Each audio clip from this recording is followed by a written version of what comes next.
Welcome all my dear student Gyan Ghar YouTube channel में आपका favourite Sabir sir. जैसा कि मैंने आपसे वादा किया था कि मैं इंट्रोडक्शन इलेक्ट्रोकेमिस्ट्री का दे रहा हूं कल जो आपके पास वीडियो गया है, और मैं उसी को एमसीक्यू लेकर के आया हूं। और ये यकीन जानिए एमसीक्यू से ही आपका पूरे चैप्टर का कंसेप्ट जो है क्लियर हो जाएगा, और क्वेश्चन बनाना कैसे है सारे चीज़ पे हम लोग डील करेंगे। ये आपका प्रीवियस ईयर में जो एग्ज़ाम में बोर्ड क्या कहते हैं, बिहार बोर्ड या सीबीएसई बोर्ड या अदर स्टेट की बात करें हम, जो एग्ज़ाम में पूछ चुका है वो क्वेश्चन भी है, और जो पैटर्न पूछने का रहता है उस पर भी एमसीक्यू बनाया हुआ है। तो कुछ कंसेप्ट हम आपको बताएंगे, कुछ कंसेप्ट को आप ट्राई करिएगा, मेरे बताए हुए तरीकों पे क्वेश्चन आ जाएगा आसानी से। तो आइए हम लोग क्वेश्चन पे आते हैं। ठीक है, चलिए पढ़िए। देखिए क्वेश्चन आपके स्क्रीन पे दिख रहा है। क्वेश्चन क्या है? क्वेश्चन कह रहा है the order of, I hope कि सब तो इंग्लिश समझ ही रहे होंगे ना, कि नहीं समझ रहे हैं? कोई दिक्कत नहीं, बिहार बोर्ड में इंग्लिश मीडियम में ही क्वेश्चन रहता है, हिंदी मीडियम में भी रहता है, सबके लिए ये है, कोई दिक्कत घबराने वाली बात नहीं है। आपके पास प्रश्न है, क्वेश्चन कहता है the correct order of equivalent conductance eight infinite dilution. Dilution की चर्चा कर दिया है। अगर डायलूशन की बात नहीं होता, याद रखिएगा, डायलूशन की बात नहीं होता तो एक प्रॉपर्टी याद रखिएगा कि कंडक्टेंस जो होता है ना, कंडक्टेंस जो होता है इनवर्सली प्रोपोर्शनल होता है साइज का। क्या मतलब समझे? कि जिसका साइज बड़ा होगा उसका कंडक्टेंस कम होगा। बट सॉल्यूशन की केस में, वाटर की केस में ये उल्टा हो जाता, बस यही याद रखिएगा, एक्सेप्शन है ये। क्योंकि सबसे बड़ा साइज को होता है, जो अल्कली मेटल की बात करेंगे तो अल्कली मेटल में लीना से हमारा रुबेडियम तक जाते हैं, सीजियम तक जाते हैं, हलीना करे रब से फरियाद, यानी सीजियम तक जाते हैं, तो साइजवा बढ़ता है। क्या होता है? साइज बढ़ता है। लेकिन वाटर के केस में अगर बात कर दी आपसे, हाइड्रोलिक कंडीशन में बात करें तो लिथियम का जो होता है क्राउड ज्यादा हो जाता है, लिथियम का साइज बड़ा हो जाता है, ये एक्सेप्शन है। ठीक है, चलिए अब यहां मुझे बता दीजिए, हाइड्रोलिक कंडीशन में पता है क्या पूछा है? Infinite dilution of LiCl, NaCl and KCl में। तो हमने क्या बताया कि जिसका साइज बड़ा होगा उसका कंडक्टेंस क्या होगा? कम होगा। लेकिन लिथियम हाइड्रोलिक कंडीशन में, सॉल्यूशन के केस में ये जस्ट उल्टा हो जाएगा। तो ये आपका करेक्ट आंसर क्या हो जाएगा? KCl, NaCl और क्या है? LiCl। ठीक है, ये आपका करेक्ट आंसर हो जाएगा कंडक्टेंस का। किसका हो जाएगा? कंडक्टेंस का करेक्ट ऑर्डर आपका हो जाएगा KCl greater than NaCl, LiCl, यानी क्वेश्चन ए का B number is the correct answer. आइए अगला प्रश्न पे। अगला प्रश्न है आपके पास, क्या है? कह रहा है क्या? The equivalent conduction of saturated BSO4 is इतना। देखिए इक्विवेलेंट कंडक्टेंस को, ये है सिंबल ऑफ कंडक्टेंस, या आप यानी ए लिखिएगा, उसमें कर्सिव ए नहीं दीजिएगा, तो ये हमारा ए हो जाएगा, इसको छोड़ दीजिएगा तो ये कहलाता है हमारा कंडक्टेंस का सिंबल है, जिसको आप क्या कहते हैं? कंडक्टिविटी कहते हैं। ये आपका इक्विवेलेंट दिया होता है, यहां लगा दीजिए इक्विवेलेंट। इक्विवेलेंट कंडक्शन कितना दे रखा है? BSO4 का, यानी इक्विवेलेंट कंडक्टेंस जो है BaSO4 का 400 ओम, यूनिट जरूर लिखिएगा, 400 ohm inverse centimetre square equivalent, और क्या है? Centimetre square equivalent EQ inverse. ठीक है, चलिए। एंड स्पेसिफिक कंडक्टेंस, इसको कहते हैं हम लोग के। स्पेसिफिक कंडक्टेंस को क्या कहते हैं? के कहते हैं। और ये आपका दिया हुआ 8 गुनी 10 के घात 5, 10 के घात -5 होगा, 10 की घात -5 है। ठीक है, -5 ओम इनवर्स, राइट। चलिए आपसे पूछा क्या? कि एसपी पूछा है। क्या? आयनिक सोलिबिलिटी प्रोडक्ट का, यानी कांस्टेंट ऑफ सोलिबिलिटी प्रोडक्ट का KSP पूछा है। KSP पूछा है, तो KSP क्या होता है? सोलिबिलिटी का स्क्वायर होता है, सोलिबिलिटी का स्क्वायर होता है ये KSP, ये फॉर्मूला है। तो सबसे पहले सोलिबिलिटी निकालिएगा। सोलिबिलिटी कैसे निकलेगा?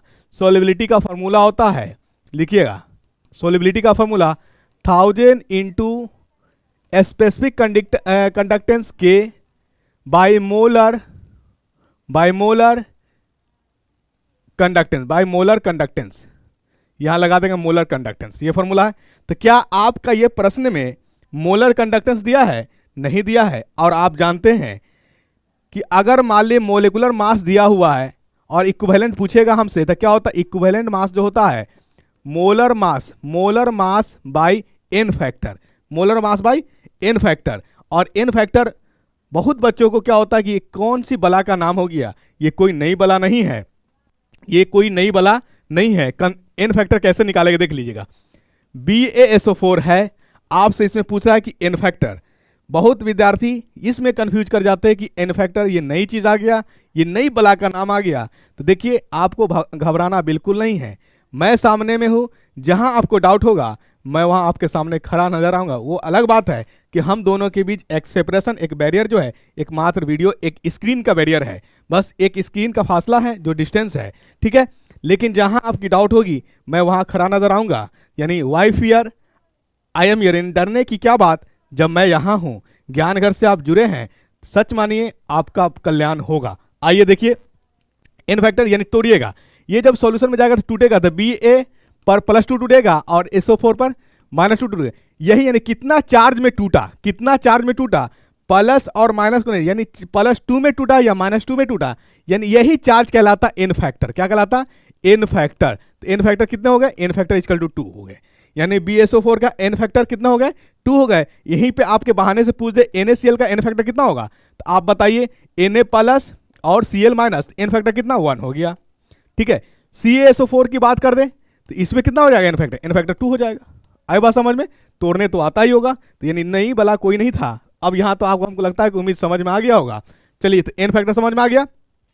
तो यहां से आपका दिया हुआ है, हमको निकालना है मोलर मास, यानी मोलर कंडक्टेंस निकालना है। तो मोलर कंडक्टेंस का फॉर्मूला होता है molar equivalent into n factor. Molar equivalent into कितना? N factor. ये आपका मोलर कंडक्टेंस का फॉर्मूला होता है। ये सारी चीज को नोट करते जाइएगा। मैंने आपसे वादा किया था कि क्वेश्चन के थ्रू ही हम आपका पूरा चैप्टर को एनालाइज कराएंगे और पूरा रिवीजन भी कराएंगे। बिल्कुल, यानी ABCD करके हमको ना आंसर करने आता है और ना हम आंसर कराते हैं। ये आंसर होगा तो आखिर क्यों होगा, इसके पीछे हम लॉजिक बताते हैं, सारी चीजें, ठीक है। चलिए, अब यहां आपका मोलर इक्विवेलेंट दिया हुआ है, कितना दिया हुआ? मोलर इक्विवेलेंट 400 दिया है और एन फैक्टर आपने निकाला कितना? एन फैक्टर निकाला 2। पुट कर दीजिए, ये कितना हो जाएगा? 400 इंटू 2, ये कितना हो जाएगा? 800 हो जाएगा। अब यहां पे यानी यूनिट तो आपके सामने है, यूनिट के लिए हमको झंझट नहीं है। अब यहां पुट कर दीजिए, सोलिबिलिटी निकल जाएगा। तो अब बताइए मुझे, अब बता दीजिए मुझे, यानी सोलिबिलिटी निकालना है एस बराबर, ये 1000 तो फार्मूला से है 1000। के का वैल्यू दे रखा है, कितना दे रखा है? के का वैल्यू यानी स्पेसिफिक कंडक्टेंस का वैल्यू दे रखा है 8 × 10⁵ -5। नीचे कितना मोलर कंडक्टेंस आपका? मोलर कंडक्टेंस आपने निकाला, कितना निकाला? 800। कितना निकाला? 800। तो अब बताइए मुझे, ये 2 0 से ये 2 0 कैंसिल आउट, ये 8 से ये 8 कैंसिल आउट हो गया, बचा कितना? सोलिबिलिटी आ गया आपका 10⁻⁴ कितना? -4। और हमने अभी आपका फॉर्मूला बताया था KSP बराबर क्या होता है? सोलिबिलिटी का स्क्वायर होता है। तो आप मुझे बता दीजिए KSP बराबर क्या हो जाएगा? 10 के पावर -4 रखिएगा, इसका स्क्वायर हो जाएगा, तो पावर पे पावर हो जाता है। इतना तो मैथ आपको आती होगी, मुझे पता है। चलिए, तो कितना हो जाएगा? 10 के पावर -8 हो जाएगा। कंसंट्रेशन स्क्वायर m स्क्वायर हो जाएगा। अगर ऑप्शन में ऐसा दिख रहा है, ये है आपका आंसर, यानी 10 के पावर -8 होगा आंसर। ये यहाँ 8 नहीं होगा, ये आपका करेक्ट आंसर। आई होप इसको नोट कर लीजिए, आपको स्क्रीनशॉट ले लीजिए, ठीक है। थोड़ी देर के लिए मैं आउट ऑफ प्लेन हो जा रहा हूं, विदिन 2 सेकेंड कर लीजिए इसको। चलिए, आई होप कि ले लिए होंगे, ठीक है। आगे आते हैं हम लोग, अगला प्रश्न पे आते हैं। अगला प्रश्न है आपका क्या है?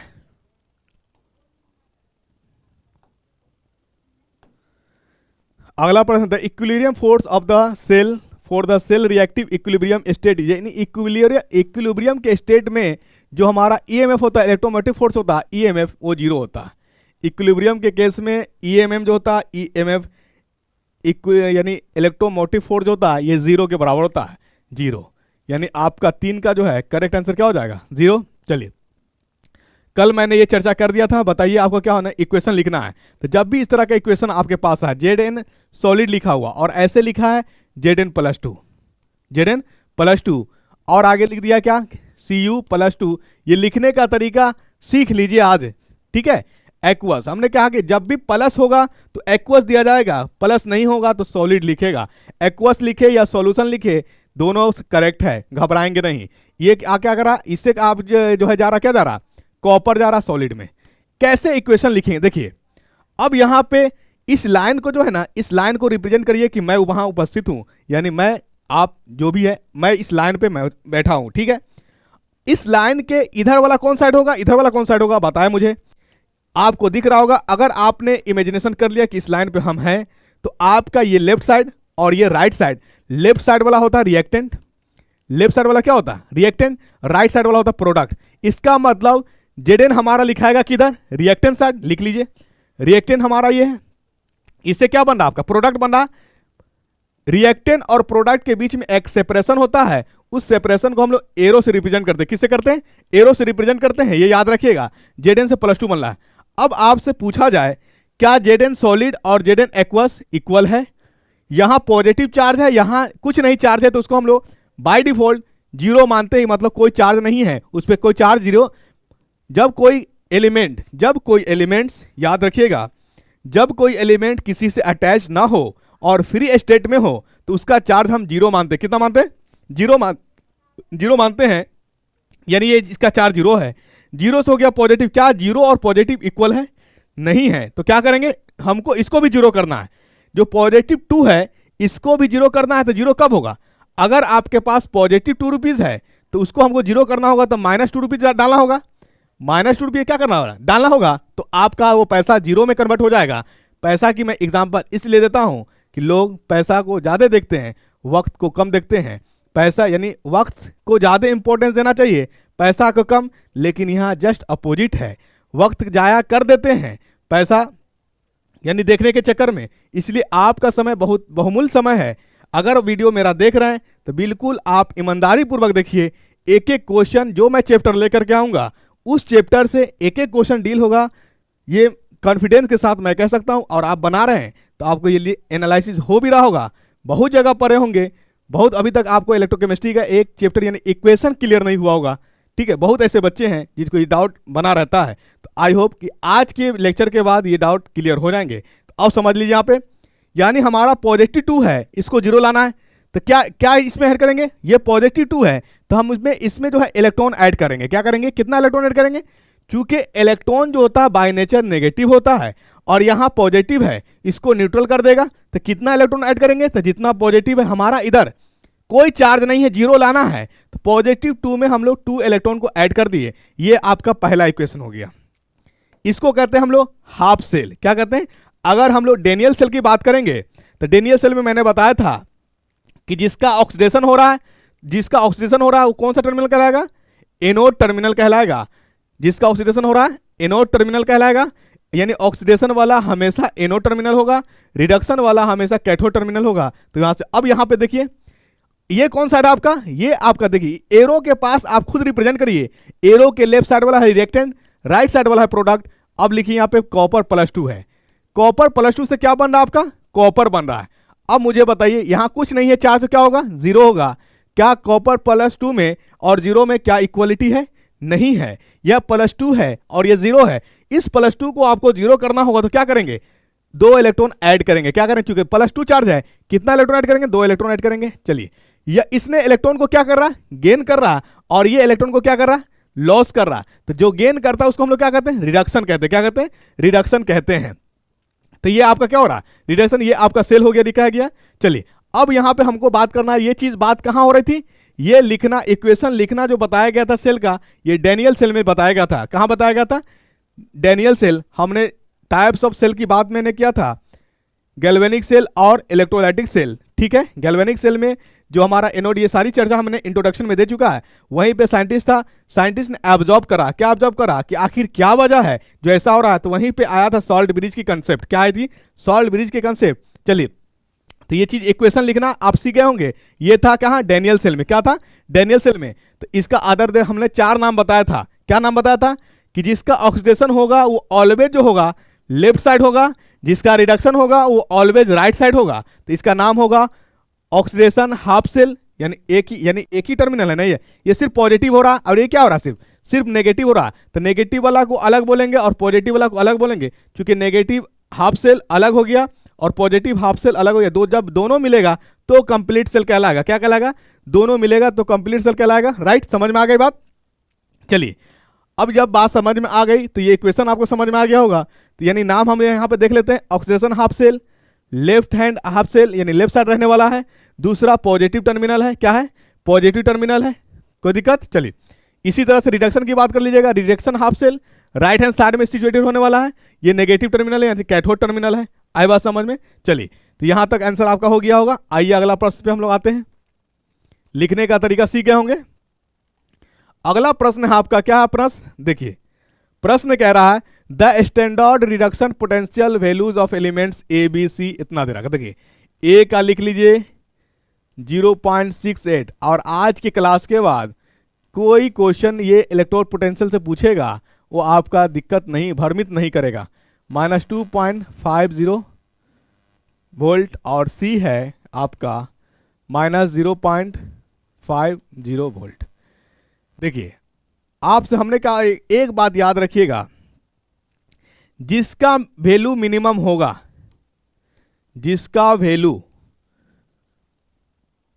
मिनिमम होगा, जिसका वैल्यू मिनिमम होगा वह बहुत अच्छा रिड्यूसिंग एजेंट होगा। जिसका वैल्यू मिनिमम होगा वो बहुत अच्छा रिड्यूसिंग एजेंट होगा। बस इसी का उल्टा अगर ऑक्सीडाइजिंग एजेंट की बात कर रहे तो जिसका वैल्यू मैक्सिमम होगा वो बहुत अच्छा क्या हो जाएगा, ऑक्सीडाइजिंग एजेंट हो जाएगा। ठीक है, बहुत अच्छा ऑक्सीडाइजिंग एजेंट। अब मिनिमम वैल्यू मैक्सिमम वैल्यू देख लीजिए। आप पढ़े लिखे हैं, यहाँ पे देखिए आप पढ़ रहे हैं, पढ़े लिखे नहीं, सॉरी इसे ये तो बोलना ही नहीं चाहिए क्योंकि आप 12th में पढ़ रहे हैं, सॉरी इसके लिए बुरा नहीं मानिएगा।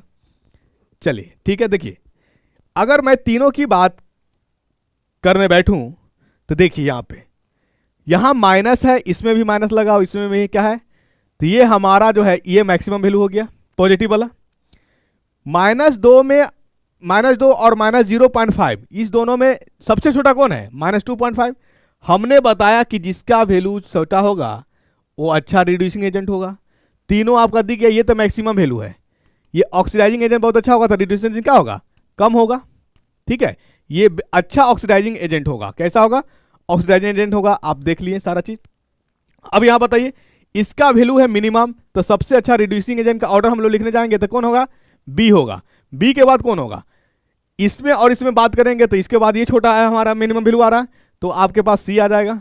सी के बाद बात अगर करने बैठेंगे तो हमको किसका आएगा, इकलौता अब ए नजर आ रहा है, तो यानी करेक्ट आंसर कौन हो जाएगा आपका, यानी आप लिख लीजिएगा रिड्यूसिंग एजेंट जो होगा डायरेक्टली प्रोपोर्शनल जो होगा मिनिमम वैल्यू।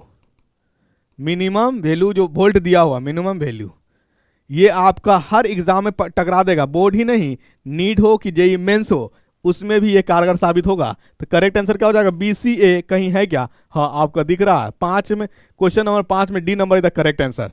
ठीक है, आगे बात समझ में, आगे बढ़े, ये ऑर्डर लिख लीजिएगा। ऑक्सीडाइजिंग एजेंट का यहाँ पे लिख लीजिए। ऑक्सीडाइजिंग एजेंट जो आपका वोल्ट पोटेंशियल दिया हुआ, देखिए पोटेंशियल को, इलेक्ट्रोड पोटेंशियल को हम लोग रिप्रेजेंट करते हैं E0 से। किससे, E0 से रिप्रेजेंट करते हैं, इसकी भी चर्चा हम आगे करेंगे। चलिए ऑक्सीडेशन जो ऑक्सीडाइजिंग एजेंट होगा डायरेक्टली प्रोपोर्शनल क्या इसका, मैक्सिमम वैल्यू का, ये लिख लीजिए आप। ठीक है, चलिए यहां तक क्लियर। आइए इन गैल्वेनिक सेल एनोडीज, मैंने आपको लिखाया था गैल्वेनिक सेल कल और इलेक्ट्रोलाइटिक सेल, ये होता था स्पॉन्टेनियस अपने आप होने वाला, ये होता था नॉन स्पॉन्टेनियस। इसका काम था केमिकल एनर्जी से इलेक्ट्रिकल एनर्जी में कन्वर्ट करना, मतलब ये डिस्चार्जिंग प्रोसेस गैल्वेनिक, और इलेक्ट्रोलाइटिक ये चार्जिंग प्रोसेस था। तीसरी बात मैंने बताया था कि चेंज इन गिब्स एनर्जी जो होता है नेगेटिव होता है और इसमें पॉजिटिव होता है।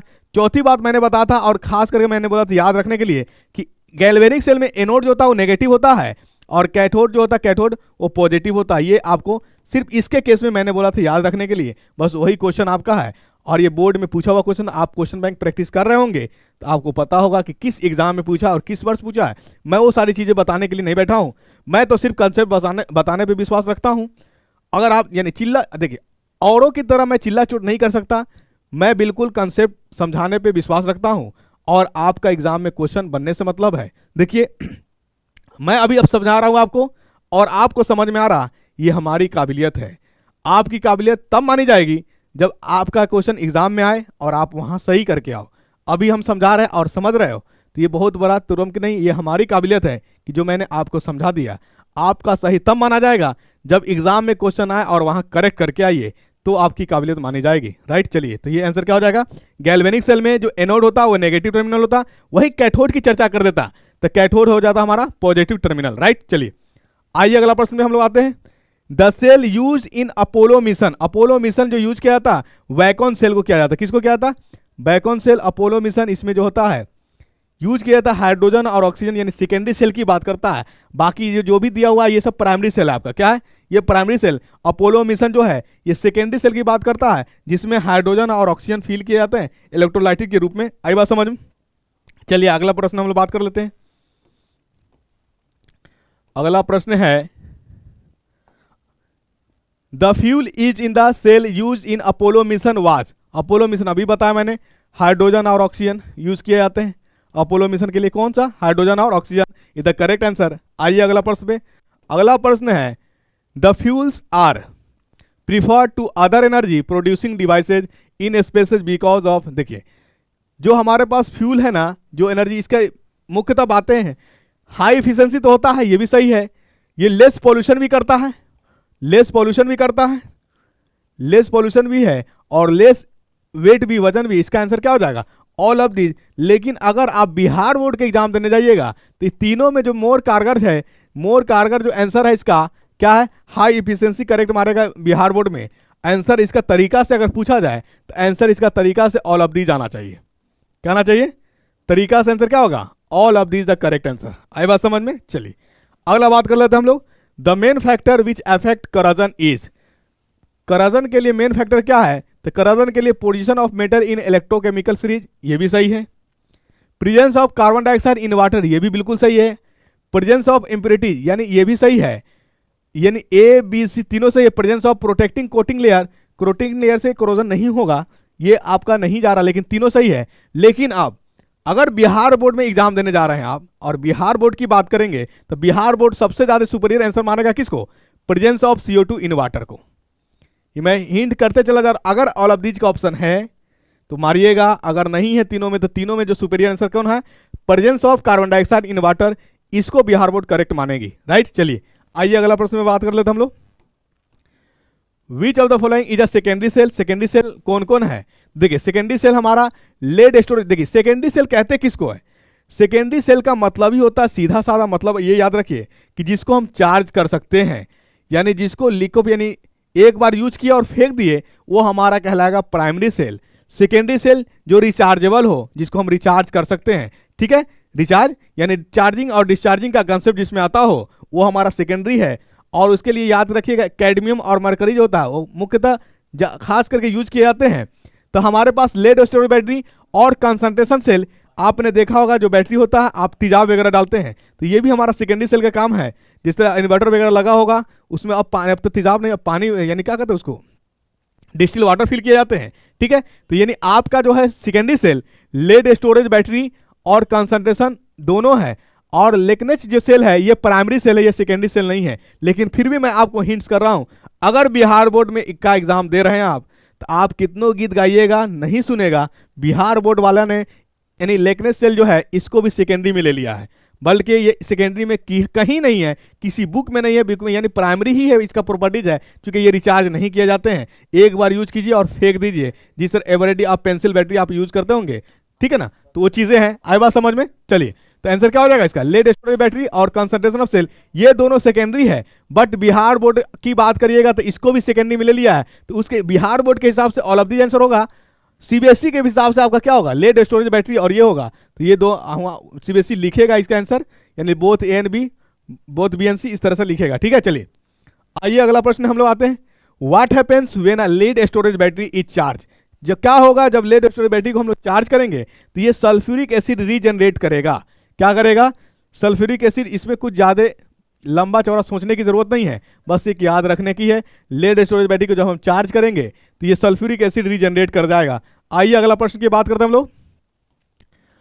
अगला प्रश्न है, hydrogen oxygen cell is which of the following types of cell, यानी अपोलो मिशन ये था सेकेंडरी सेल, क्या है ये, secondary cell is the correct answer. Hydrogen oxygen cell जो है which of the following types है, ये है अपोलो मिशन, मतलब सेकेंडरी सेल है। चलिए द करेक्ट आंसर। आइए, construct electric cell for the following reaction, मतलब ये आपका बिहार बोर्ड में पूछा हुआ, किस वर्ष पूछा, मैं नहीं, हमने बार बार कह रहा हूं कि मैं ये वर्ष नहीं बताऊंगा कि किस वर्ष पूछा है, बस क्वेश्चन पूछा है, ये जिम्मेदारी तो आपकी है ना बेटा कि किस वर्ष पूछा है, क्योंकि आप एग्जाम देने जाओगे बोर्ड को, मुझे एग्जाम थोड़ी देने जाना, मैं तो सिर्फ बताऊंगा आपको कि एग्जाम में, बस इतना बता, हाँ एग्जाम में पूछा है, किस वर्ष पूछा है, ये जिम्मेदारी आपका है देखने की कहाँ पूछा है, किस वर्ष पूछा है। कैसे कंस्ट्रक्ट करेंगे, देखिए यहां पे देखिए Fe से क्या बन रहा है, Fe2 +2 बन रहा है, ये प्लस ऊपर में, राइट। और ये कॉपर +2 से क्या बन रहा है, कॉपर बन रहा है। इसका मतलब इसका हो रहा ऑक्सीडेशन और इसका हो रहा रिडक्शन। लिखेंगे कैसे, ऐसे लिखा जाता है। Fe से क्या हुआ, Fe+2, ये कहलाएगा हमारा, ये सेपरेशन है, क्या है, ये सेपरेशन है Fe और Fe+2 के बीच में। इधर वाले को हम लोग कहते हैं रिएक्टेंट और इधर वाले को कहते हैं प्रोडक्ट। आपका Fe+2 प्रोडक्ट में है और Fe किधर है, रिएक्टेंट में। लिखा इस तरह से जाता है। कॉपर के बारे में कैसे लिखेंगे, कॉपर क्या है, +2 से किधर बन रहा है, क्या बन रहा है, कॉपर बन रहा है। यानी जब भी सेपरेट करेंगे कॉपर 2 और +2, इन्हें देखिए इलेक्ट्रॉन को दिखाने की जरूरत नहीं है आपको यहां। हाँ, इसी को जब हम लोग इक्वेशन में लिखेंगे तो दिखाएंगे। इक्वेशन में लिखेंगे कैसे, आपका बन रहा Fe से क्या बन रहा है, Fe+2।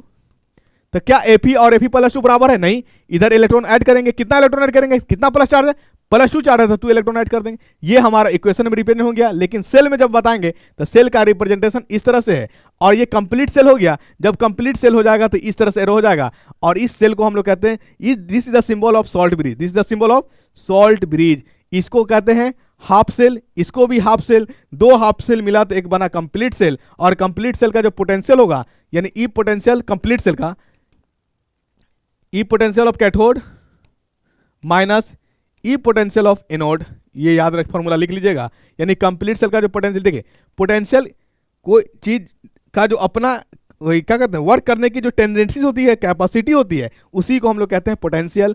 कोई भी बैटरी आप लेते हैं तो मार्केट से जब परचेस करते हैं तो चार्जेज बैटरी खरीदते हैं, क्या करते हैं, चार्ज बैटरी को खरीदते हैं। कोई अगर आपको डिस्चार्ज देता आप लीजिएगा, नहीं लीजिएगा। तो वही उसके नियम, चार्ज को इसलिए लेते हैं कि हमारा जो पर्पस है यूज करना, मतलब घड़ी के सेल डालना हो या कुछ भी हम यूज कर सके उसको, तो हमारा काम आ सके, राइट।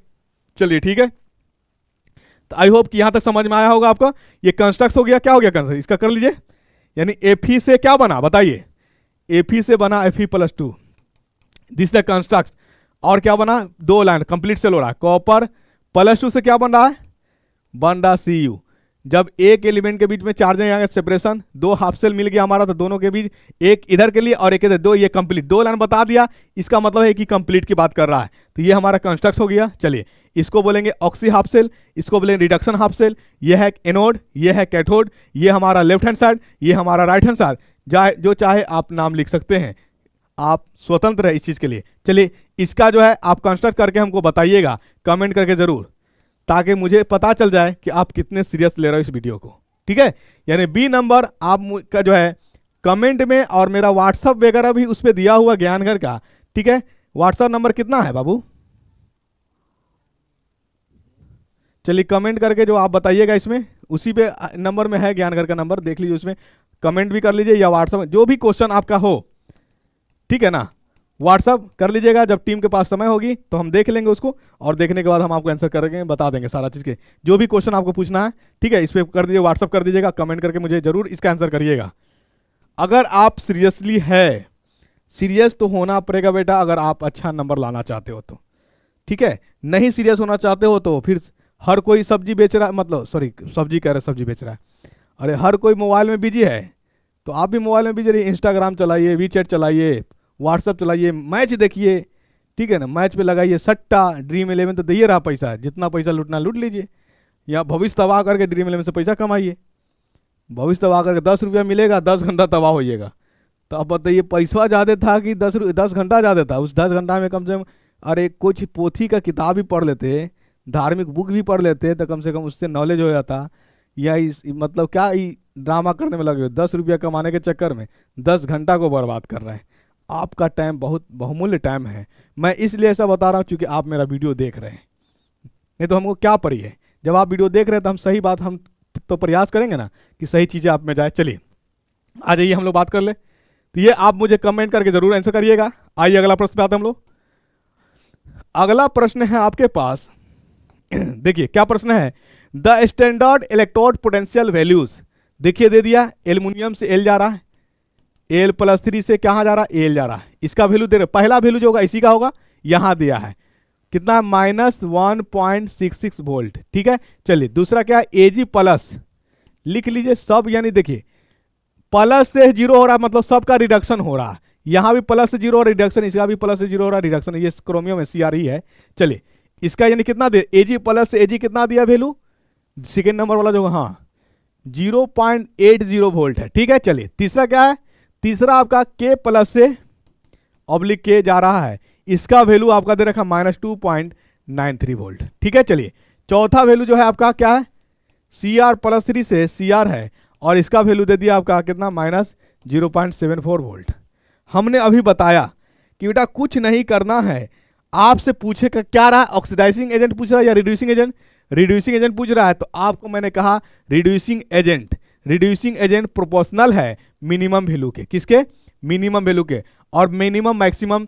तो आई होप कि अब आप उस स्टैंडर्ड में आ गए हो कि मिनिमम और मैक्सिमम यानी न्यूनतम और अधिकतम ये तुलना आपको करने आ रहा होगा। अगर हम -100 रुपया दें और यानी -1 रुपया, तो दोनों में कौन बड़ा होगा, -1 रुपया बड़ा होगा। लेकिन हाँ कभी कभी खून के आंसू, मतलब ऑफलाइन क्लास में खून के आंसू दिल रोता, कैसे, हम एक जगह क्लास ले रहे थे, वहाँ पूछ दिए, क्या पूछे कि +2 कूलम और -2 कूलम दोनों में बड़ा कौन है, तो एक जो है बड़ी एकदम बेबाक से जवाब दिया कि हाँ +2 कूलम। हम बोले बेटा नहीं, अरे +2 कूलम, देखिए चार्ज का वो प्रॉपर्टीज है नेगेटिव और पॉजिटिव, वैल्यू इक्वल है दोनों का, दोनों यानी क्या है, दोनों इक्वल है, कोई बड़ा कोई छोटा नहीं है। तो इस तरह की जो है क्या कहते हैं, महान आत्माएं भी है इस धरती पे, ठीक है। चलिए तो अब इसका ऑर्डर लिखा जाएगा आपका, मिनिमम वैल्यू जिसका होगा वो अच्छा रिड्यूसिंग एजेंट होगा, ठीक है। चलिए अब मिनिमम वैल्यू कौन है हमारा, तो देखिए मिनिमम वैल्यू किसका, -2.3, सबसे छोटा कौन है,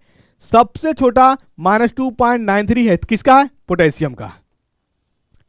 चलिए ठीक है, तो इसको मैं देता हूं नंबर कितना, यानी इसको दे दिया 1 नंबर, ये 2 नंबर, ऑर्डर लिखने में सही रहेगा, 3 नंबर, ये 4 नंबर, यानी सबसे छोटा कौन आया, 3 आया।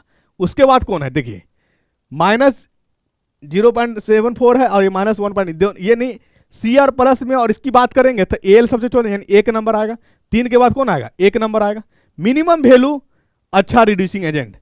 और यहीं पे मैं एक चीज आप इंपॉर्टेंट यानी कहीं चाहिएगा तो लिख लीजिएगा, आपसे अगर क्वेश्चन पूछे, देखिए मुझे भी कुछ नहीं पता रहा होता, लेकिन जब हम पढ़ा रहे होते, जब क्वेश्चन करा रहे होते हैं तो माइंड में आ जाता। अगर आपसे पूछ दिया जाए कि वर्ल्ड का सबसे अच्छा ऑक्सीडाइजिंग एजेंट कौन है, वर्ल्ड का सबसे अच्छा ऑक्सीडाइजिंग एजेंट है फ्लोरीन, तो आपसे पूछा जाएगा कि वर्ल्ड का सबसे अच्छा रिड्यूसिंग एजेंट कौन है, तो वर्ल्ड का सबसे अच्छा रिड्यूसिंग एजेंट है लिथियम, वैल्यू लिख लीजिएगा -3.8 के करीब होता है, और फ्लोरीन का +2.74 के करीब होता है, ठीक है।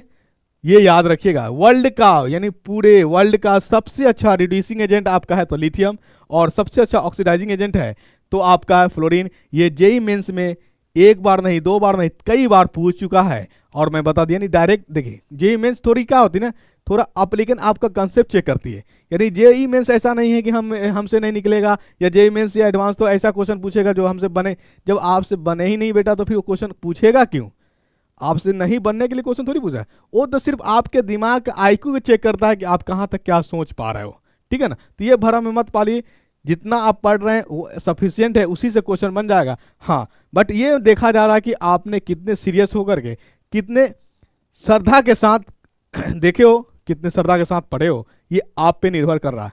नीट का क्वेश्चन ये सब तो आप चुटकी में उड़ा दोगे, और विश्वास नहीं होगा तो आज की ये वीडियो देखो कंप्लीट, और नीट का क्वेश्चन बैंक लेकर बैठ जाओ, और मुझे बताओ कमेंट करके कि कितना क्वेश्चन आप आसानी से बना लिए हो, ठीक है। चलिए तो ये बात आ गई आपको, तो ऑर्डर देख लीजिए, मैं बताने चला गया था। तो मिनिमम आपका एल और Cr में नेगेटिव वे भी है, नेगेटिव वे भी है, ये प्लस है तो ये तो मैक्सिमम वैल्यू, इसकी तो हम बाद में चर्चा करेंगे। इसका सबसे कम आएगा, सबसे कम आएगा तो आपके एक ही ऑप्शन में दिख रहा है, आप इस तरह से भी बना सकते हैं डायरेक्ट, क्योंकि सबसे कम हमारा Ag का होगा और हमारा B नंबर में ऑर्डर जा रहा है, लेकिन ये तीनों में चेक कर लेना था। तो 2 नंबर में हमारा कौन आ जाएगा, 1, उसके बाद कौन आ जाएगा 4 नंबर, तो हमारा 1 नंबर में यानी सबसे ज्यादा किसका होगा, K प्लस का, K का, उसके बाद किसका होगा डिक्रीजिंग ऑर्डर सबसे ज्यादा वाला आगे, उसके बाद ऑर्डर लिखेंगे हम लोग। चलिए तो उसके बाद 2 नंबर पे कौन था आपका, 2 नंबर पे आपका सॉरी 1 नंबर था, एक K के बाद कौन आएगा एल्युमिनियम, एल्युमिनियम के बाद कौन आएगा क्रोमियम, और क्रोमियम के बाद कौन आएगा Ag, है क्या ऑप्शन ऐसा, potassium aluminium chromium Ag, the correct answer आपका 15 का B नंबर। बताइए कुछ टफ है, बस देख करके बारूद जैसा लिख गया कि तोप है एकदम, इतना टफ क्वेश्चन है, कैसे बनाए। इजी है बेटा, कुछ नहीं है, इजी है। बस सारा खेल समझने का है। आप अगर ईमानदारी से समझ रहे हैं, ज्ञान घर से जुड़े हुए हैं, तो हम आपका बहुत प्रयास करेंगे कि आपका लेवल और आपका क्या कहते हैं इंप्रूवमेंट अच्छा कर दें। ठीक है, क्वेश्चन देख करके आप आसानी पूर्वक क्वेश्चन कर ले जाएंगे। ठीक है, चलिए अगला प्रश्न की बात कर ले। अगला प्रश्न है 16 नंबर। 16 नंबर भी क्वेश्चन उसी तरह का है, तो क्या ये मुझे आप कमेंट करके बताएंगे? विश्वास कर लें। चलिए, यानी आपका 16 नंबर क्वेश्चन मैं छोड़ता हूं कि कमेंट करके बताइएगा, वही उसी आधार पे क्वेश्चन है, इसको ऑर्डर करके मुझे बताइएगा जरा। ठीक है, और ऑर्डर करके हमें आपका कमेंट का क्या रहेगा, इंतजार रहेगा, जरूर बताइएगा। ठीक है, भी अगर आप सीरियसली पढ़ रहे हो तब वीडियो देख रहे हो तो, नहीं तो ढेरों वीडियो यूट्यूब पे पड़ा हुआ है, जिसका मर्जी है आप उसका देख लीजिए। ठीक है, दिक्कत थोड़ी है। लेकिन अगर हाँ आप मेरा वीडियो देखें तो आपसे प्लीज प्लीज बेटा रिक्वेस्ट रहेगा कि कमेंट करके मुझे जरूर बताइएगा। ठीक है, आइए अगला प्रश्न में। 16 नंबर को मैंने सर्किल किया है, आपके कमेंट, यानी 2 क्वेश्चन को मैंने सर्किल किया अभी तक, आगे आएगा अगर उस तरह का क्वेश्चन होगा तो हम बता देंगे। चलिए अगला प्रश्न देखिए तो, the standard electrode potential for Sn से Sn प्लस जा रहा है। देखिए आपका सबसे पहले जो लिखा हुआ Sn प्लस 4 से कहाँ जा रहा है, Sn प्लस 2। देखिए था वैल्यू बढ़ रहा है कि घट रहा है, वैल्यू घट रहा है, तो ये हमारा रिडक्शन हो गया, रिडक्शन इलेक्ट्रोड पोटेंशियल है, रिडक्शन इलेक्ट्रोड पोटेंशियल है। चलिए आगे बात कर लीजिए, क्रोमियम प्लस 3 से कहां जा रहा है, प्लस 3 से क्रोमियम जा रहा है, तो ये भी रिडक्शन हो रहा है, पॉजिटिव से 0 हो रहा है यानी रिडक्शन हो रहा है। इसका वैल्यू प्लस 4 से प्लस 2 है, वैल्यू घट रहा है। जब वैल्यू घटेगा तो रिडक्शन, जब वैल्यू बढ़ेगा तो ऑक्सीडेशन, यानी उपचयन और अपचयन। आप हिंदी भाषी अगर होंगे तो इस बात को देख लीजिएगा, समझिएगा। जिसका वैल्यू बढ़े वो होगा ऑक्सीडेशन, जिसका वैल्यू घटे वो होगा रिडक्शन। ठीक है, तो दोनों केस में रिडक्शन हो रहा है। हमने क्या बताया, जब कंप्लीट सेल बनेगा तो 2 टर्मिनल को मिलकर के बनेगा, एक टर्मिनल होगा हमारा ऑक्सीडेशन, दूसरा टर्मिनल होगा हमारा रिडक्शन। और जिसका ऑक्सीडेशन होता है वो हमारा एनोड साइड में होता है, जिसका रिडक्शन होता है वो हमारा कैथोड साइड में होता है। तो ये आप लिख लीजिए ई नेट सेल, यानी सेल जो बनेगा हमारे पास, ये फॉर्मूला होता है E naught of cathode minus E naught of anode. ये फॉर्मूला एकदम वीवीआई है, आप लिख लीजिएगा। चलिए दोनों का रिडक्शन हो रहा है, तो आप किसी एक को मान लीजिए कैथोड हमारे रिडक्शन पे जा रहा है, तो क्या हो जाएगा बताइए हमारा, यानी कैथोड पे हमारा कौन है, एसएन को, इसका भी रिडक्शन हम लोग पहले मान लेते, तो कितना हो गया 0.15 माइनस, और माइनस ई नॉट पे हमारा किसका, एक को रिप्रेजेंट कर लीजिए। जब एक को ऑक्सीडेशन मान लिया है तो एक को आप क्या मान लीजिए, ऑटोमेटिक रिडक्शन मान लीजिए। अगर ऐसे भी आपका दिक्कत हो रहा था, हमने आपको बताया था इलेक्ट्रोड ऑक्सीडेशन जो पोटेंशियल होता है वो इक्वल होता है रिडक्शन पोटेंशियल के, बट साइन क्या होता है, अपोजिट होता है। साइन क्या होता है, अपोजिट। जब इक्वल रिएक्शन हो तब, इक्वल रिएक्शन हो तब, बस उसी के लिए हम नेगेटिव साइन कर दिया गया। क्या कर दिया गया, चलिए। और आपका ए का वैल्यू दे रखा है माइनस, कितना दे रखा है, माइनस 0.74, माइनस 0.74 वोल्ट माइनस है। चलिए अब निकालिए ई नेट कितना हो जाएगा बताइए, ई नेट ऑफ सेल कितना हो जाएगा 0.15 माइनस माइनस कितना हो जाएगा प्लस 0.74, ये कितना हो जाएगा 0.7 सॉरी कितना हो जाएगा 549 और 89 हो जाएगा 89, 0.89 वोल्ट हो जाएगा द करेक्ट आंसर। ये फॉर्मूला याद रखिएगा, किसी एक को कैथोड माने हैं तो दूसरा क्या हो जाएगा एनोड होगा, और ये साइन आप रिपेयर ने जो वैल्यू दिया रहेगा वो वैल्यू पुट करिए, put the formula get the answer. ठीक है, अगर ऑक्सीडेशन पोटेंशियल दे रखा हो, रिडक्शन पोटेंशियल दे रखा हो, तो यहाँ डायरेक्ट फॉर्मूला, अगर साइन के साथ वहाँ फॉर्मूला डायरेक्ट लगा दीजिए पुट। ये फॉर्मूला तब है जब दोनों रिडक्शन दिया हुआ हो। अगर ऑक्सीडेशन और रिडक्शन दिया हुआ तो इसका जो फॉर्मूला होगा हमारा ई नेट सेल बराबर है E net cell E naught of cell electro यानी पोटेंशियल ऑफ सेल यानी नेट सेल का क्या फॉर्मूला है, E naught of cathode plus E naught of anode, oxidation plus यानी कैथोड ऑक्सीडेशन प्लस रिडक्शन, ये लिखिएगा जब क्या, जब दोनों दिया जाए तब। नहीं दिया जाए तो यहाँ साइन ऑफ नेगेटिव के साथ लगा दीजिएगा, यानी दोनों कैथोड में हो या दोनों एनोड में हो तो ये कंसेप्ट फार्मूला लगाइएगा। अगर कैथोड और एनोड सेपरेट अलग अलग दिया हो तो ये फार्मूला लगाइएगा। आई बात समझ में। चलिए आइए अगला प्रश्न पे बात कर ले हम लोग। अगला प्रश्न है आपका, चलिए तो ये क्वेश्चन आपका दिया हुआ, ये भी क्वेश्चन आपका डायरेक्ट बन जाएगा। तो यानी आपका ई नेट सेल पूछा, क्या पूछा, ईएमएफ सेल यानी ई नेट ऑफ सेल पूछा, तो डायरेक्ट पुट कर देंगे। इसमें भी देखिए +2 से 0 हो रहा है, रिडक्शन हो रहा है। इसमें भी क्या हो, +3 से +2 हो रहा है, इसमें भी रिडक्शन हो रहा है। इसका मतलब क्या होगा, ई कैथोड, मैंने बताया माइनस क्या, ई एनोड, पुट कर दीजिए ई कैथोड, किसी को ले लीजिए, कितना हो जाएगा बताइए।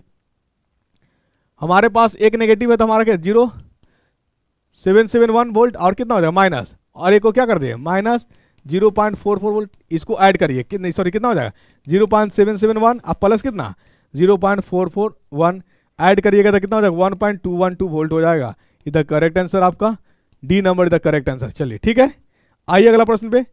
अगला प्रश्न की बात हम लोग करेंगे तो ये प्रश्न है आपका, standard electrode potential are Fe+2 से Fe बन रहा है, इसका ये दे रखा है, और Fe+3 से Fe+2 हो रहा है। इसमें इसका जो कंसंट्रेशन होता है वो कम होता है इसके रेस्पेक्ट में, ठीक है, यानी इसके रेस्पेक्ट देते, यानी इसका कंसंट्रेशन की बात पूछे अगर हमारा, तो ये हमारा क्या कर जाएगा डिक्रीज कर जाएगा, क्या करेगा डिक्रीज कर जाएगा। ये आपका करेक्ट आंसर है। अगला प्रश्न देखिए 20 का, fluorine is the best oxidising agent because it has, यानी हाईएस्ट रिडक्शन पोटेंशियल होता है इसके पास, क्या होता है हाईएस्ट रिडक्शन पोटेंशियल होता है, इसीलिए बेस्ट ऑक्सीडाइजिंग एजेंट है। हमने बता ही दिया कि वर्ल्ड का सबसे अच्छा ऑक्सीडाइजिंग एजेंट कौन है, फ्लोरीन है, और वर्ल्ड का सबसे अच्छा रिड्यूसिंग एजेंट कौन है, तो लिथियम है, ये याद रखिएगा। चलिए आइए अगला प्रश्न पे देख लेते हैं हम लोग 21 नंबर। इन द सेल Zn से Zn+2 बन रहा है, मतलब Zn ऐसे लिख लीजिए Zn+2, राइट। चलिए, और कॉपर से +2 से क्या है, कुछ नहीं दिया था, यानी कॉपर से हमारा ये बना, ये लिखने का तरीका है, बीच में हमारा ये सेपरेशन है। अब बताइए किसका ऑक्सीडेशन हो रहा है, ये हमारा +2 से 0 हो गया, इसका मतलब इसका रिडक्शन हो रहा है। यहां 0 था, 0 से क्या होगा +2, जिसका वैल्यू बढ़ेगा वो होगा ऑक्सीडेशन, तो इसका हो रहा है ऑक्सीडेशन। और मैंने कहा कि इलेक्ट्रोकेमिस्ट्री में या इलेक्ट्रोकेमिस्ट्री के अलावा भी जिसका होगा ऑक्सीडेशन वो रहेगा एनोड टर्मिनल पे, और जिसका होगा रिडक्शन वो रहेगा हमारा कैथोड टर्मिनल पे। तो आंसर क्या हो जाएगा, आपसे पूछा क्या है नेगेटिव टर्मिनल, और नेगेटिव टर्मिनल को हम लोग क्या कहते हैं एनोड, कैथोड कहते हैं, क्या कहते हैं कैथोड। तो कैथोड पे कौन होगा कॉपर, कैथोड पे कौन होगा कॉपर होगा कैथोड पे, क्योंकि नेगेटिव टर्मिनल है। हमारा आंसर क्या हो जाएगा कॉपर, क्या हो जाएगा कॉपर +2 ना, कॉपर +2 इधर करेक्ट है। देखिए दोनों ऑप्शन दिया, कॉपर भी दिया कॉपर +2 भी दिया, कॉपर +2 का रिडक्शन हो रहा है कॉपर में जा रहा है, इसको हम लोग तरीके से एक्वस भी लिख सकते हैं, जो भी +4 चार्ज वाला है उसको हम लोग एक्वस लिख सकते हैं। चलिए ठीक है, अगला प्रश्न में हम लोग आते हैं। अगला प्रश्न है फॉर द गैल्वेनिक सेल, यानी यहाँ दिया हुआ फिर कॉपर से कॉपर, यानी कुछ नहीं तो +4 मानिएगा, यहाँ +4 ऊपर है, यानी +4 से क्या ये हमारा ये भी रिडक्शन हो रहा है और ये भी रिडक्शन हो रहा है। Which of the following absorption is not correct. देखिए दोनों का रिडक्शन हो रहा था, रिडक्शन होता था हमने क्या बताया, जब रिडक्शन होता है तो वेट बढ़ता है, जब ऑक्सीडेशन होता है तो वेट घटता है। ऑप्शन मिलाइए, कॉपर एक्ट्स एज एनोड, यानी हमारा रिडक्शन हो रहा है, और Ag एक्ट्स एज कैथोड। जब दोनों की बात किया जाएगा कॉपर और सिल्वर दोनों होगा तो कॉपर है मोर रिएक्टिव, तो कॉपर को हम लोग कहाँ डालेंगे कैथोड पे डालेंगे, कहाँ डालेंगे एनोड पे डालेंगे, और सिल्वर को दोनों हमारा सेल के अंदर अगर मौजूद है सिल्वर भी और कॉपर भी, तो कॉपर लुक लाइक ट्रीट करेगा किसके तरह कैथोड की तरह, सॉरी एनोड की तरह, और सिल्वर जो है सिल्वर हमारा कैथोड की तरह ट्रीट करेगा। सिल्वर जो होगा हमारा कैसा कैथोड की तरह, और कॉपर होगा हमारा एनोड की तरह। तो सी यानी copper acts as anode, and ये तो सही बात बताया गया। यह कह रहा है कि not observation Ag electrode loss mass, तो ऑक्सीडेशन जिसका होगा वो मास लॉस करेगा, तो ये हमारा नहीं है। रिएक्शन एट एनोड कॉपर, ठीक है बहुत अच्छा, copper is more reactive than silver, ये भी सही है, यानी सिल्वर Ag आपका सी नंबर। देखिए हमने अभी बताया कि जिसका ऑक्सीडेशन होगा उसका होगा लॉस, जिसका रिडक्शन होगा उसका होगा वेट गेन। हमारा कॉपर का हो रहा ऑक्सीडेशन, यहां लिख दिया सिल्वर का, तो ये आपका इनकरेक्ट है, B number is the incorrect. चलिए आगे आइए, in a cell reaction copper से ये बन रहा आपका, यानी कॉपर से +2, इसको लिख लीजिए, कॉपर से क्या बन रहा है कॉपर +2, और Ag से क्या बन रहा है Ag हमारा कुछ नहीं दिया है तो Ag+2 ही मानिए, Ag से Ag+2, ये भी फिर रिडक्शन की बात कर दिया। तो जब दोनों होगा कॉपर और सिल्वर मौजूद होगा तो कॉपर का मानिएगा एज अ एनोड और Ag को मानिएगा एज अ कैथोड। क्वेश्चन में क्या पूछा है, the concentration of ion is double then E cell. देखिए आप इतना याद रखिएगा कि पोटेंशियल जो होता है पोटेंशियल जो होता है ये इंटेंसिव प्रॉपर्टीज होता है, क्या होता है इंटेंसिव प्रॉपर्टीज, उसको कहते हैं जो मास नहीं मास पे डिपेंड करेगा और नहीं मोल पे डिपेंड करेगा, उसे हम लोग इंटेंसिव प्रॉपर्टीज कहते हैं। तो अब बताइए कंसंट्रेशन, कंसंट्रेशन कह दिया आयंस, यानी कंसंट्रेशन जो होगा हमारे पास, इसका फॉर्मूला कंसंट्रेशन क्या होता है वॉल्यूम जो निकालते हैं मोलरिटी, मोल पर लीटर, मोल बाय लीटर। तो यानी हमने आपको बताया कि जो इंटेंसिव प्रॉपर्टीज होगा उसको मोल से मतलब नहीं है, मास से मतलब नहीं है, डिपेंड करेगा ही नहीं। चाहे कंसंट्रेशन आप 1000 टाइम्स बढ़ा दीजिए, कंसंट्रेशन पे डिपेंड नहीं करता है, ये याद रखिएगा। यहीं पे अगर बात किया जाता गिब्स एनर्जी की, तो गिब्स एनर्जी जो है एक्सटेंसिव प्रॉपर्टीज है, ये मैटर पे डिपेंड करता है, ये मास पे डिपेंड करता है। अगर ये डबल होगा तो रिलेशन देखेंगे कैसा है, तो चेंज इन गिब्स एनर्जी जो होता है हमारे पास, आप थर्मोडायनेमिक्स में पढ़े होंगे, del G not plus l n R T जो है एल एन आर टी, यानी यह क्या कहता है R T L N Q जो होता है, ये फार्मूला है, ये हम अभी ड्राइव करेंगे, ये फार्मूला कैसे आया था नहीं आता, थर्मोडायनामिक्स में इसको प्रूव किया जाता है, यहाँ इससे हमारा फार्मूला से ही काम चल जाएगा।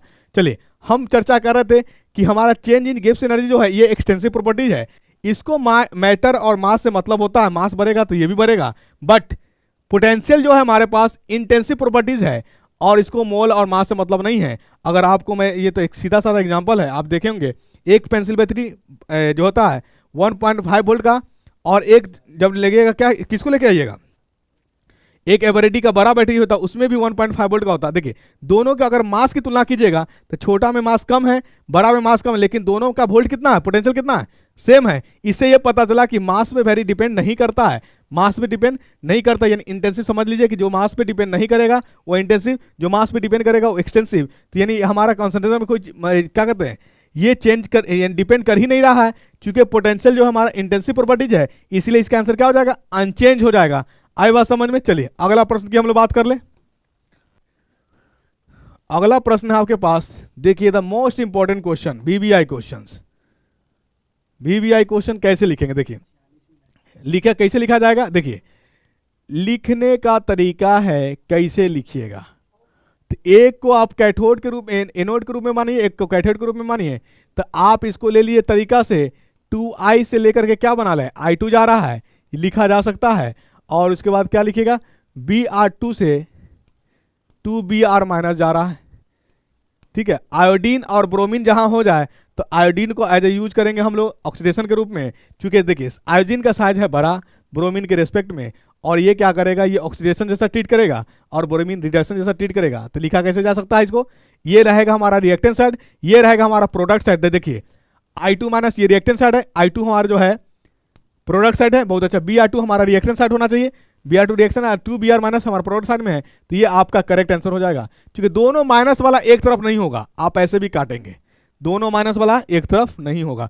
और ब्रोमीन और आयोडीन में तो आयोडीन जो होगा एज ऑक्सीडेशन ट्रीट करेगा और ब्रोमीन जो होगा एज रिडक्शन ट्रीट करेगा, ये कॉन्सेप्ट याद रखिएगा। चलिए अगला आइए, ये क्वेश्चन भी आपको जो है क्वेश्चन आप बना सकते, चूंकि हमें अभी क्वेश्चन बना दिए हैं आपको, बिल्कुल बनाए, क्या बना है, पोटेंशियल पूछ रहा आपसे। देखिए इसका भी हो रहा क्या, ऑक्सीडेशन, सॉरी Cr क्रोमियम है, क्रोमियम से +3 जा रहा है, यानी 0 से क्या हो रहा, +3 हो रहा, मतलब ऑक्सीडेशन हो रहा है इसका। Cd+2 से कितना जा रहा है, ये 0 हो रहा, इसका हो रहा रिडक्शन, क्या हो रहा, इसका रिडक्शन हो रहा। और आपका यहाँ दिया हुआ, क्या दिया हुआ, देखिए यहाँ क्वेश्चन में रिएक्शन के मुताबिक ये आ रहा है, यहाँ क्या कर रहा है, आपका +3 से 0 कर दिया, मतलब रिडक्शन कर दिया है, क्या कर दिया, रिडक्शन कर दिया है, ठीक। और यहाँ देखिए +2 से क्या कर दिया, 0, ये ठीक है, रिडक्शन हो रहा, ये रिडक्शन का वैल्यू दिया हुआ था। अब क्या पूछा, आपसे आंसर पूछा है, तो आंसर क्या हो जाएगा, देखिए क्वेश्चन में हो रहा है इसका ऑक्सीडेशन, क्वेश्चन आपसे पूछा जा रहा है क्या, इसका जो वैल्यू क्या होगा, तो ये आप चेंज कर दिए, Cr+3 से Cr बनाइएगा, तो जो हमारा वैल्यू दिया हुआ था, क्या दिया हुआ था, Cr से Cr+3, इसका वैल्यू कितना दे रखा है, इसका वैल्यू आपका दे रखा था कितना, इसका वैल्यू हमारा नहीं दिया है, इसका वैल्यू दिया है -0.74। अब मुझे बताइए हमको इससे ये चाहिए, तो क्या करेंगे, उल्टा कर दें, उल्टा करेंगे तो मिल जाएगा, यानी कर देंगे उल्टी, तो उल्टी करिएगा तो ये नेगेटिव किस में बच जाएगा, पॉजिटिव में हो जाएगा, क्या हो जाएगा, पॉजिटिव में हो जाएगा। तो अब बता दीजिए आंसर इसका क्या हो जाएगा, बात इनोड सेल, क्या हमने बताया कि जब कैथोड और एनोड दोनों दिया हो तो क्या जोड़ेंगे हम लोग, ई कैथोड, ऑक्सीडेशन और रिडक्शन दोनों दिया हो, और ई एनोड क्या हो जाएगा, और ई इनोड हो जाएगा। तो जोड़िए इसको, कितना हो जाएगा, बोलिए, एनोड ई एनोड है ना, चलिए कैथोड हमारा कितना -40 और सॉरी -0.40 और प्लस कितना 74 है ना, तो कितना हो जाएगा 34 हो जाएगा, +34 यानी 0.34 वोल्ट हो जाएगा। आए बात समझ, मैंने दोनों फार्मूला लिखा दिया कि जब ऑक्सीडेशन यानी खाली सिर्फ रिडक्शन ही दिया जाए तो क्या इक्वेशन लिखेंगे, और ऑक्सीडेशन रिडक्शन दोनों दिया हो तो क्या फार्मूला लिखेंगे, आप डायरेक्ट फार्मूला रख देते, आपका आंसर आ जाता। आंसर आ गया आपका C number is the correct answer. आइए अगला प्रश्न। चलिए ये प्रश्न आपको मैं बता देता हूं, बाकी क्वेश्चन आप खुद बनाइएगा, बाकी क्वेश्चन आप खुद बना लीजिएगा। ये क्वेश्चन इसको देख लीजिए, फॉर्मूला चूंकि इक्वेशन है, ये आखिरकार आया कैसे, इसी को कहते हैं हम लोग नास्ट इक्वेशन। क्या कहते हैं? नास्ट इक्वेशन। नहीं सुने होंगे तो आज सुन लीजिए, नास्ट इक्वेशन। ठीक है, इक्वेशन कैसे प्रूफ हुआ था? आप थर्मोडायनेमिक्स में पढ़े थे, चेंज इन गिब्स एनर्जी होता है, change in Gibbs energy of system जो वर्क कर रहा हो, और plus R T L N of Q. Q क्या है? क्यू नहीं बला कोई नहीं है, ये आपका रिएक्शन कोसेंट है। क्या है? Reaction quotient. इसको लिखते हम लोग concentration of product by concentration of reactant. Quotient को लिखा किस तरह से जाता है? Concentration of product by concentration of reactant, इसी को हम लोग क्वेश्चन कहते हैं। और आप जानते होंगे कि वर्क थर्मोडायनेमिक्स में, फिजिक्स में आप पढ़े होंगे, वर्क बराबर होता है, क्या होता है? वर्क बराबर क्यू इंटू भी, पोटेंशियल। चलिए यहां पे पोटेंशियल जो केमिस्ट्री के टर्म में बात करिएगा, इस पोटेंशियल को यूज किया जाता है इनोड के रूप में। और चार्ज जानते हैं आप, क्वांटाइजेशन ऑफ चार्ज होता है क्यू बराबर एन ई होता है। क्या होता है? क्यू बराबर एन ई होता। और 1 मोल ऑफ इलेक्ट्रॉन को, 1 मोल ऑफ इलेक्ट्रॉन जो मूविंग करता है, उसी को हम लोग 1 फैराडे कहते हैं। क्या कहते हैं? 1 फैराडे कहते हैं। आई बात समझ में? यानी 1 ऑफ इलेक्ट्रॉन मूव को क्या कहते हैं? 1 फैराडे। अब पुट कर दीजिए यहाँ पे, क्या करिए, ये हमारा जो है, ये हमारा देखिए, जब हमारा कोई वर्क यूज नहीं हो रहा उस समय का ये एनर्जी है। वर्क जब यूज होगा तो एनर्जी क्या होगा? लॉस होगा। तो ये हमारा क्या हो जाता है? डेल जी हो जाता है। क्या हो जाता है? डेल जी हो जाता है। ये हमारा यूजफुल वर्क है। क्या है? यूजफुल वर्क है जब हम कर रहे हैं। ये हमारा एक्सट्रीम पोजीशन वाला है, ये हमारा डेल जी नॉट है, plus R T L N Q. चलिए अब इसको हम लोग कैसे लिख लें, देख लीजिए। डेल जी की जगह हम लोग क्या लिख सकते हैं? Minus N F E. ये क्यों? हमने आपको बताया कि वर्क बराबर, यानी फिजिक्स से आपने पढ़ा था, वर्क बराबर था चार्ज इंटू पोटेंशियल। मतलब काइनेमेटिक्स में पढ़े होंगे फोर्स इंटू डिस्प्लेसमेंट, फिजिक्स में पढ़े होंगे चार्ज इंटू पोटेंशियल, यानी चार्ज के डिस्प्लेस होने से जो वर्क होता है। ठीक है, पोटेंशियल। आई बात समझ में? हमने कहा कि ये वर्किंग वाला है। जब आप वर्क करोगे तो एनर्जी क्या होगा? लॉस होगा। एनर्जी क्या होगा? लॉस की तरफ जाएगा। आप थकान महसूस करोगे, मतलब नेगेटिव की तरफ जा रहा है। क्या जा रहा है? नेगेटिव की तरफ। इसीलिए ये साइन आप नेगेटिव बताएं। अब बताइए यहाँ पे क्या हो जाएगा? इसको भी क्या लिखोगे? एन एफ ई। एन क्या है? Number of electrons. एफ क्या है? एफ क्या है? एफ है आपका चार्ज ऑफ फैराडे, यानी एक इलेक्ट्रॉन पे जो मूविंग चार्ज किया है उसको हम लोग 1 फैराडे कहते हैं। और ई जो है ये आपका पोटेंशियल है। क्या? ई पोटेंशियल है। तो क्या हो जाएगा बताइए? N F E naught. जब यहां पे हमारा नॉट लगा हुआ तो यहां पोटेंशियल भी क्या हो जाएगा? नॉट हो जाएगा। चलिए उसके बाद क्या है? Plus R T L N, यानी नेचुरल लॉग। एल एन को क्या बोलते हैं हम लोग? नेचुरल बोलते हैं। ये क्वेश्चन की जगह क्या लिखिएगा? Concentration of product by concentration of reactant. Concentration यानी बिग ब्रैकेट से रिप्रेजेंट किया जाता है कंसंट्रेशन का, और इसका यूनिट होता है मोल पर लीटर। क्या होता है? मोल पर litre. This is the unit of concentration, या इसी को मोलर कहा जाता है। केमिस्ट्री में मोलर और एक होता है मोलल। मोलरिटी को मोलर कहा जाता है और मोलालिटी को मोलल कहा जाता है, ये याद रखिएगा। चलिए ठीक है, अब यहां पे हम लोग प्रूव कर लेते हैं। फॉर्मूला एक बन जाएगा हमारा, आर है हमारा गैस कांस्टेंट और आर हम लोग ले रहे हैं एनर्जी के फॉर्म में। तो यहां जो फॉर्मूला हम आर का वैल्यू लेंगे, देखिए आर का 3 वैल्यू होता है। ठीक है, लीटर एटमॉस्फेयर भी होता है, कैलोरी भी होता है और जूल में ही होता है। यहां हमारा एनर्जी टर्म है और आर का वैल्यू हम जूल वाला लेंगे, कितना होता है? 8.31। कितना होता है? 8.31 जूल पर मोल पर केल्विन होता है। यहां पुट कर देते हैं हम लोग एन एफ ई। ठीक है, एन एफ ई नॉट, चलिए प्लस आर टी रहने दीजिए। ठीक है ना, हमको यहां से क्या करें, हम ई नॉट ले लेते हैं, यहां रोक लेते हैं। चलिए यहाँ आर टी, ये थोड़ा हो जाएगा गैदरिंग। एक फ्रेश पेज ले लिया, ऑप्शन है क्या यहाँ से? नहीं है।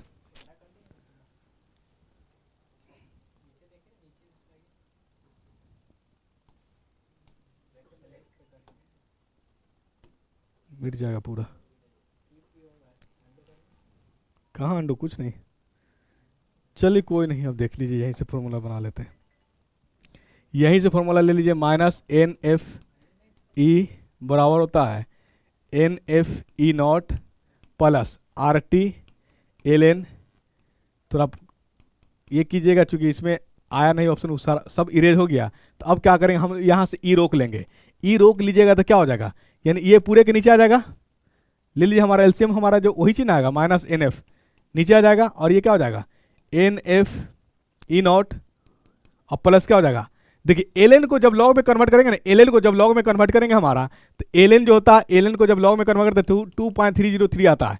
एल एन को जब लॉग में कन्वर्ट करिएगा तो लॉग 2.303 आता है, तो यहाँ पुट कर दीजिए, देखिए आर टी इंटू 2.303, अब यहाँ लगा दीजिए लॉग, लॉग लगा दीजिए, क्या हो जाए, product by concentration of reactant, ये चीज़ हमारा टर्म है। चलिए देखिए अब क्या करिए, अलग अलग कर लीजिए, इसको यहाँ पे करिएगा N F E naught by कितना हो जाएगा, माइनस एन एफ, और ये प्लस है R T into 2.303 log concentration of product by concentration of reactant, ठीक है, नीचे कितना हो जाएगा, minus N F E, minus N F E, ठीक है। चलिए यहां तो हम लोग ले लिए, आपको ई रोक लिए थे हम यहीं पे, चलिए एन एफ।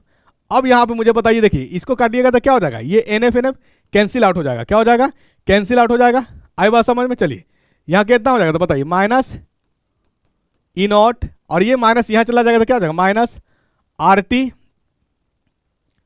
यहां ऑलरेडी हमारा minus R T into 2.303 log P Y, क्या हो जाएगा, आर हो जाएगा कंसंट्रेशन। चलिए अब यहां से क्या करिए, आर का वैल्यू पुट कर दीजिए, आर का वैल्यू पुट कर दीजिए, क्या करिए, आर का वैल्यू पुट करिए, आर का वैल्यू कितना पुट करिएगा, वहां से आपका ई निकल के आएगा, ठीक है, आपका ई निकल के आएगा, कितना आ जाएगा आपका, ये माइनस हम लोग बाहर कर दें, ई नॉट, ये हमारा हो जाएगा माइनस ऊपर, ये हो जाएगा हमारा कितना, प्लस, ठीक है, सॉरी फिर यहाँ कटना पड़ेगा, अरे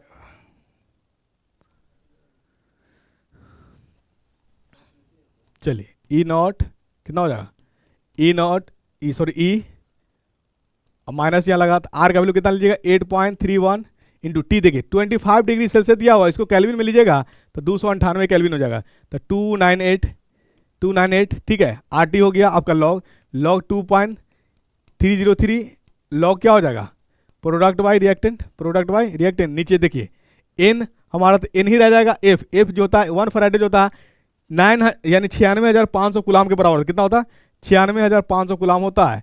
जब इसको काटिएगा आप, काटिएगा तो ये कट करके जो है, ये पूरा कट करके जो हो जाएगा 0.059 आएगा, कितना आएगा 0.059, तो ई नॉट जो हमारा हो जाएगा निकल करके क्या आएगा, ई माइनस 0.059 लॉग, नीचे तो एन रहेगा, क्या हो जाए log concentration of product by concentration of reactant, ये हमारा नस्ट इक्वेशन कहलाता है। तो अब देख लीजिए ऑप्शन क्या हो जाएगा, ई सेल हमारा क्या हो जाएगा, E naught cell minus 0.059 by log, देखिए अब यहाँ प्रोडक्ट, प्रोडक्ट किधर होता है, मान ली कि हम ए प्लस बी लिखे और बना हमारा सी, तो प्रोडक्ट किस साइड में होता है, राइट साइड में होता है, क्या होता है, तो आपको ये उलझा दिया, आरएचएस लिख दिया, क्या लिखा है, आरएचएस लिखा, तो इससे घबराइएगा नहीं, यानी product of right hand side, और हम लोग मोलर नहीं लेते, आयंस का कंसंट्रेशन लेते हैं, किसका लेते हैं, आयंस का कंसंट्रेशन लेते हैं, याद रखिएगा, मतलब ए हमारा मान लो कि बी पॉजिटिव 2 हो गया, तो ये प्लस, यानी इसका कंसंट्रेशन आपका दिया जाएगा, आयंस का कंसंट्रेशन दिया जाएगा, तो आंसर क्या हो जाएगा हमारा, यानी ई सेल बराबर होगा E naught cell minus 0.059 by n log ion RHS, यानी प्रोडक्ट हमारा किधर होता है, राइट हैंड साइड, और रिएक्टेंट होता है हमारा लेफ्ट हैंड साइड, तो ये आपका जो होगा 27 का करेक्ट आंसर हो गया आपका। चलिए अगला प्रश्न में हम लोग देखते हैं, यानी इसको क्या करिए, नोट कर लीजिए, समझ में, चूंकि बहुत खिचपिच हो गया, चूंकि क्वेश्चन में स्पेस नहीं था, और मैंने ऑप्शन देखा लेकिन ऑप्शन कहीं मिला नहीं कि जिसको हम सही से बता सके आपको। चलिए थोड़ा कंप्रोमाइज कीजिएगा इसको। चलिए अगली बात हम लोग देख लेते हैं, अगला प्रश्न है आपका, ये बिल्कुल उसी तरह का क्वेश्चन है जो मैंने बताया था, इसको आप करके बताइएगा, ठीक है, ऑलरेडी सर्किल किया हुआ है, इसको कर लीजिएगा आप, कर करके हमें बताइएगा, आपका व्हाट्सएप नंबर इसमें दिया हुआ है, दिक्कत होगा आप पूछ लीजिएगा कमेंट करके, ये मैंने करा दिया आपको, इसको भी बना लीजिएगा आप। और भी क्वेश्चन है, देखिए गैल्वेनिक सेल, आप एक बार जो मैंने कल जो इंट्रोडक्शन में थ्योरी लिखाया है उसको पढ़ के इसको आंसर करिएगा, ठीक है, यानी सब मैंने करा दिया, यानी ये भी आपसे हो जाएगा, चुटकी में हो जाएगा, अब कोई दिक्कत नहीं होगा, ये सारे क्वेश्चन थ्योरी पढ़िएगा आंसर आ जाएगा, इसको आप बना लीजिएगा। आई होप कि आप इलेक्ट्रोकेमिस्ट्री आपको समझ में आया होगा, आप ईमानदारी पूर्वक सारी चीज़ को देखिए, ठीक है, मन लगा के पढ़िए, सामने एग्जाम है, नीट की एग्जाम है, जेईई मेंस की एग्जाम है, और बोर्ड भी सामने में है। जिन विद्यार्थियों को बोर्ड हो गया है, नीट पर्पज से देखना चाह रहे हैं, जेईई मेंस पर्पज से देखना चाह रहे थे, ये उन सभी के लिए हर तरह के मैंने ट्रिक बता दिया है, एक भी क्वेश्चन छूटेगा नहीं। ये आप जब पढ़े होंगे, यानी पढ़े कहीं और पढ़े होंगे और मेरा लेक्चर सुनेंगे, तो इससे आपको डिफरेंस पैदा हो गया होगा, समझ में आ गया होगा, इसको पढ़िए। चलिए थैंक यू सो मच।